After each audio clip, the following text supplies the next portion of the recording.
नमस्कार। आज हम सभी भारतीयों के लिए एक विशेष अवसर है जब हम डॉक्टर विक्रम साराभाई की 100वीं जन्म जयंती मना रहे हैं, शताब्दी मना रहे हैं। यह अवसर एक ऐसे समय पर आया है जब भारत चंद्रमा पर उतरने जा रहा है। अगले महीने जब विक्रम लैंडर चंद्रमा की सतह पर उतरेगा तो ये 130 करोड़ देशवासियों की तरफ से डॉक्टर साराभाई को एक विशेष श्रद्धांजलि होगी। साथियों, मुझे खुशी है कि भारत सरकार के 2 विभाग, स्पेस डिपार्टमेंट और दूसरा न्यूक्लियर एनर्जी डिपार्टमेंट, ये दोनों मिलकर के इस जन्मशती का आयोजन कर रहे हैं। मैं इसके लिए दोनों विभागों को बधाई देता हूं। इस साल जनवरी में ही मुझे अहमदाबाद में उनकी प्रतिमा का अनावरण करने का अवसर मिला था। साथियों, अहमदाबाद जन्मभूमि के साथ साथ उनकी कर्मभूमि भी रहा। अहमदाबाद में physical research laboratory, space application centre, textile industry research association, Indian institute of management, उस कालखंड में जो कुछ भी निर्माण हुआ उसमें उनकी भी भूमिका रही।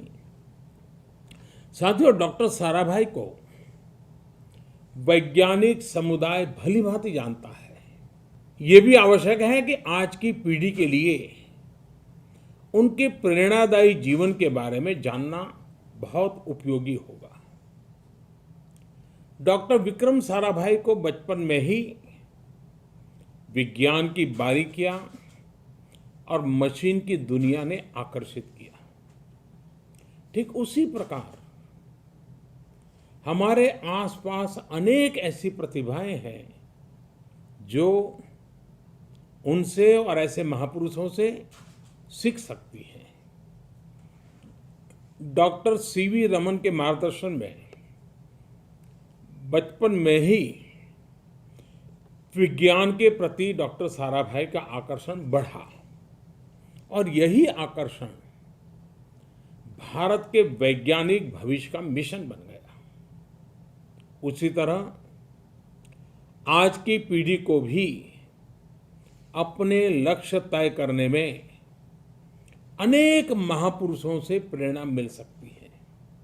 साथियों, डॉक्टर साराभाई पूरी तरह से आश्वस्त थे कि भारत के विकास का रास्ता विज्ञान और टेक्नोलॉजी के जरिए ही निर्मित होगा। वे कहते थे कि अगर देश और दुनिया में हमें अपनी सार्थक भूमिका निभानी है तो जनता की, समाज की हर समस्या के समाधान के लिए आधुनिक टेक्नोलॉजी के उपयोग में हम किसी से पीछे न रहें।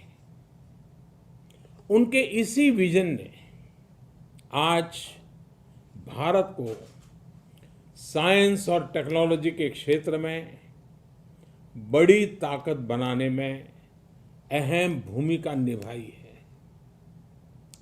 स्पेस टेक्नोलॉजी हो या फिर न्यूक्लियर टेक्नोलॉजी, आज इन दोनों का उपयोग हम भारत के सामान्य जन की सुविधा और सुरक्षा के लिए कर पा रहे हैं। साथियों, साइंस और टेक्नोलॉजी को जन सरोकार से उन्होंने कैसे जोड़ा, इसका बेहतरीन उदाहरण है साइट प्रोग्राम, SITE। सैटेलाइट और टेलीविजन को शिक्षा से जोड़ने का पहला सफल प्रयास डॉक्टर साराभाई ने ही किया। इसी से प्रेरित होकर गुजरात के खेड़ा से कम्युनिकेशन प्रोजेक्ट चला और देखते ही देखते भारत में सैटेलाइट से शिक्षा का माध्यम विकसित होता गया। साथियों, आज हर भारतवासी अपनी वैज्ञानिक क्षमताओं पर गर्व करता है। लेकिन कल्पना कीजिए कि डॉक्टर होमी भाभा के निधन से देश के विज्ञान जगत में जो खालीपन आ गया था, उसको भरना कितना मुश्किल रहा होगा।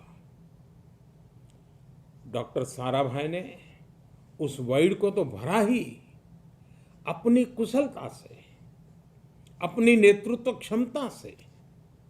हमारे परमाणु और अंतरिक्ष कार्यक्रमों को नया आयाम दिया। यही कारण है कि जिस रॉकेट को उन्होंने थुम्बा से छोड़ा था, वो आज अलग अलग स्वरूप लेता हुआ हमें चांद और मंगल तक पहुंचा रहा है। आज स्पेस में भारत की हर उपलब्धि को पूरी दुनिया चकित होकर के देख रही है, प्रशंसा से भरी हुई है। साथियों, डॉक्टर साराभाई एक महान वैज्ञानिक तो थे ही, एक बेहतरीन इंसान और अंतर्मन से वे शिक्षक भी थे। वे कितने भी व्यस्त रहे, लेकिन विद्यार्थियों के लिए हमेशा समय निकालते थे। उनका ये दृढ़ विश्वास था कि नए भारत का निर्माण कुशल और सक्षम वैज्ञानिकों की नई पीढ़ी ही करेगी। आज जब आप सभी को, देश के हर वैज्ञानिक को देश देखता है, तो महसूस होता है कि डॉक्टर विक्रम साराभाई कितने दूरदर्शी थे। वो विज्ञान के लिए समर्पित सिपाही तो थे ही, उन्होंने भारतीय संस्कृति और संस्कृत भाषा को भी प्रोत्साहित किया। भारतीय दर्शन की उन्हें गहरी समझ थी। वे कहते थे कि कर्मण्यवाधिकारस्ते का सिद्धांत ऑब्जेक्टिविटी और डिटैचमेंट का आधार है, जो वैज्ञानिकों के लिए बहुत जरूरी है। साथियों, डॉक्टर साराभाई के जीवन की सीख बिल्कुल स्पष्ट है। हमारे पास जो क्षमता है, कौशल्य है, वो तब तक अधूरा है जब तक उससे समाज का, देश का हित न हो।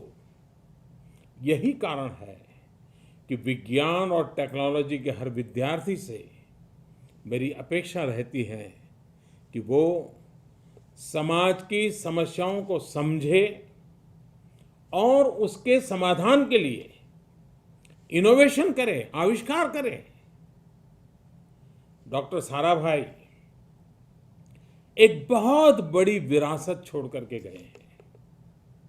ये हम सभी का दायित्व है कि इस विरासत को जन जन तक पहुंचाएं, ताकि युवा पीढ़ी प्रेरित हो सके और अपने ज्ञान से, कर्म से देश का ही नहीं बल्कि पूरी मानवता का भविष्य संवार सके।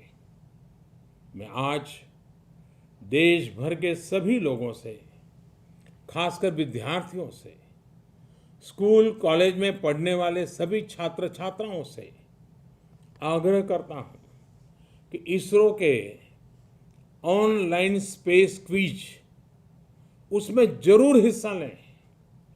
10 अगस्त से ये क्विज शुरू हो चुकी है और 20 अगस्त तक चलेगी। इस कंपटीशन में प्रत्येक राज्य से 2 विजेताओं को 7 सितंबर को हरिकोटा आमंत्रित किया जाएगा। वो उस ऐतिहासिक पल के साक्षी बनेंगे जब चंद्रयान-2 चंद्रमा पर उतरेगा। इस अवसर पर डॉक्टर विक्रम साराभाई की स्मृति में सिक्कों, फोटो एल्बम और अंतरिक्ष में भारत की उपलब्धियों पर संग्रहणीय पुस्तक के प्रकाशन के लिए भी मैं अंतरिक्ष और परमाणु ऊर्जा विभाग को बधाई देता हूं। एक बार फिर डॉक्टर विक्रम साराभाई को मैं आदरपूर्वक श्रद्धांजलि अर्पित करता हूं। बहुत बहुत धन्यवाद आप सबका।